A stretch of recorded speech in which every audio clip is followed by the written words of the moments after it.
नमस्कार, आप तक न्यूज़ में आप सभी दर्शकों का हार्दिक स्वागत। सबसे पहले देखते हैं आज की ताज़ा खबरें। कबाड़ को लेकर हुई कहासुनी और युवक को उतारा मौत के घाट। घंटा गाड़ी पर काम करता था, 2 नाबालिग समेत 3 गिरफ्तार। आदिवासी समाज को न्याय दिलाएगा एसटी आयोग, विधायक राजू तोड़साम ने पत्रकार परिषद में दी जानकारी। हजारों मुस्लिम भाइयों ने अदा की ईद उल अजहा की नमाज। वाहन सीज करने वाले एक कर्मी से मारपीट, महिला का पर्स उड़ाया और विवाद में महिला को किया घायल। अब देखते हैं समाचार विस्तार से। नगर परिषद के घंटा गाड़ी पर काम करने वाले एक 22 वर्षीय युवक के पेट पर तेज हथियार से वार कर 3 युवकों ने हत्या कर दी। यह हत्या की वारदात शुक्रवार 6 जून की रात 10 बजे के दौरान घटित हुई। केवल कचरे से मिलने वाले तांबे के तार की बिक्री पर से शुरू हुआ विवाद काफी बढ़ गया। इससे पूर्व दी गई धमकियों का गुस्सा मन में पालते हुए 3 आरोपियों ने युवक को खत्म करने का प्लान बनाया। 3 हत्यारों को गिरफ्तार किया गया है। इनमें 2 नाबालिगों का भी समावेश है। मृतक का नाम सुरेश घटाले बताया गया है। वह नगर परिषद की घंटा गाड़ी पर संयोगी के रूप में काम करता था।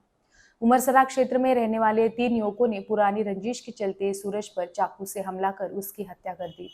इस मामले में उमरसरा परिसर में रहने वाले ऋषि लामकासे ने तत्काल अवधूतवाड़ी पुलिस थाने को सूचना दी। अवधूतवाड़ी पुलिस जब तक घटनास्थल पर पहुंचती तब तक सूरज के परिजनों और दोस्तों ने उसे वैद्यकीय महाविद्यालय में उपचार के लिए दाखिल किया, जहां पर डॉक्टर ने सूरज को मृत घोषित किया। आरोपियों में गहू भोयर और अन्य 2 का समावेश है। पुलिस ने दोनों नाबालिग होने की जानकारी दी है। तीनों आरोपियों को रात में ही गिरफ्तार किया गया। आरोपियों ने रात में दोस्त की दुपहिया से उमरसरा परिसर में पहुंचकर जयसिंहपुरे के घर के सामने ही सूरज पर हमला किया। सूरज ने आरोपियों के कब्जे से छूटने का प्रयास किया। चीख पुकार मचाने के बाद भी आरोपियों ने सूरज को पकड़कर चाकू से हमला किया। इसके बाद आरोपी घटनास्थल से फरार हो गए। भागते समय नजदीक की नाली में बदमाशों ने चाकू फेंक दिया था। इसी रास्ते में सूरज का दोस्त लड्डू राठौड़ एक्टिवा मोपेड से गुजर रहा था। उसे जख्मी अवस्था में सूरज दिखाई दिया।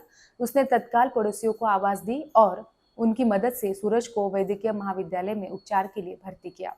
डॉक्टरों ने जांच कर सूरज को मृत घोषित कर दिया। मुख्यमंत्री देवेंद्र फडणवीस के नेतृत्व में मंत्रिमंडल की बैठक में महाराष्ट्र राज्य अनुसूचित जनजाति आयोग की स्थापना करने को मान्यता दी गई है। यह मांग बीते अनेक सालों से लंबित थी। मुख्यमंत्री फडणवीस के ठोस निर्णय और आदिवासी विकास मंत्री प्राध्यापक डॉक्टर अशोक उइके के प्रयासों से यह डिमांड पूरी हुई है। इसलिए अब आदिवासी बंधुओं का एक स्वतंत्र मंच उपलब्ध होगा, जिससे आदिवासियों की समस्याओं का निराकरण किया जाएगा। यह जानकारी विधायक राजू तोड़साम ने पत्रकार परिषद में दी। राज्य सरकार ने राज्य अनुसूचित जनजाति आयोग की स्थापना किए जाने के निर्णय की जानकारी देने के लिए भाजपा की ओर से विश्राम गृह में प्रेस मीट का आयोजन किया गया था।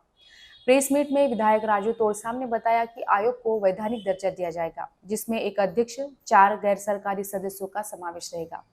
आयोग का कार्य करने के लिए 26 पदों की निर्मिति, कार्यालयीन जगह, कर्मचारी आवश्यक सुविधा और यंत्रणा खड़ी करने के लिए 4.20 करोड़ रुपए का प्रावधान किया गया है। आयोग की रचना और कार्य पद्धति स्वतंत्र रहेगी। महाराष्ट्र राज्य अनुसूचित जनजाति आयोग के नाम से क्रियान्वित होगी।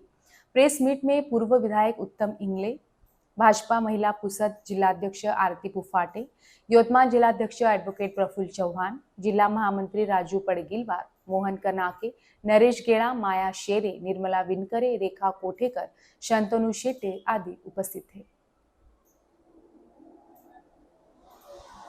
खामगांव के सज्जनपुरी स्थित ईदगाह पर आज 7 जून 2025 को सुबह 9 बजे हजारों मुस्लिम भाइयों ने ईद उल अजहा की नमाज अदा की। फाटकपुरा मस्जिद के पेश इमाम हाफिज सरफराज खान ने ईद की नमाज पढ़ाई। ईद की नमाज के पश्चात हाफिज सरफराज खान साहब ने खुतबा दिया। इसके पश्चात सामूहिक रूप से दुआ मांगी गई, जिसमें देश और खामगांव शहर में अमन एवं शांति कायम रहे, एक दूसरे में प्रेम, मोहब्बत और भाईचारा बना रहे, हमारे वतन हिंदुस्तान को आतंक और दहशत से महफूज रखे, बीमार व्यक्तियों को शिफा अता करे। इसके अलावा रहमत की बारिश के लिए भी दुआ मांगी। दुआ के पश्चात मुस्लिम भाइयों ने एक दूसरे को गले मिलकर ईद की मुबारकबाद दी। ईदगाह से मुस्लिम भाई बर्थडे प्लॉट स्थित कब्रिस्तान पहुंचकर अपने रिश्तेदार की कब्र पर जाकर उनके लिए दुआ मांगी। ईदगाह पर छोटे नन्हे मुन्ने बच्चों के लिए खिलौनों की दुकानें लगी हुई थी, जहां पर छोटे बच्चों ने खूब खरीदारी की।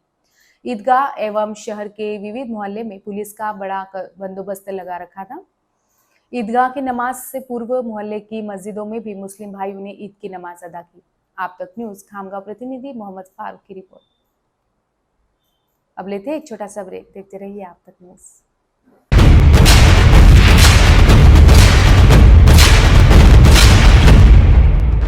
जुल्म के खिलाफ इंसाफ की गुहार लगा रहे मजलूमों की पहुंचाने आवाज आ रहे हैं आप तक।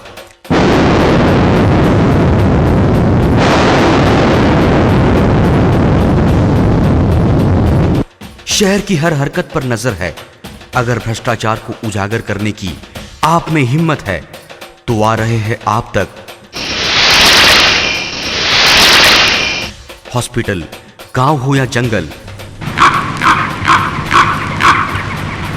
स्कूल हो या कॉलेज, या फिर हो पुलिस स्टेशन, तहसील हो या कलेक्टर ऑफिस, और फिर क्यों ना हो नगर परिषद, सभी की है आज की आवाज।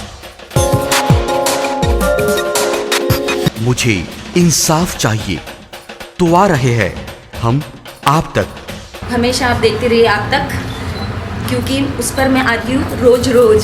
सो आप जरूर देखें आप तक न्यूज के साथ। आप तक न्यूज यवतमाल, बोरुंदिया कॉम्प्लेक्स, विवेकानंद विद्यालय के पास यवतमाल। समाचार एवं विज्ञापन के लिए इन नंबरों पर संपर्क करें 9850353756, 9370994760।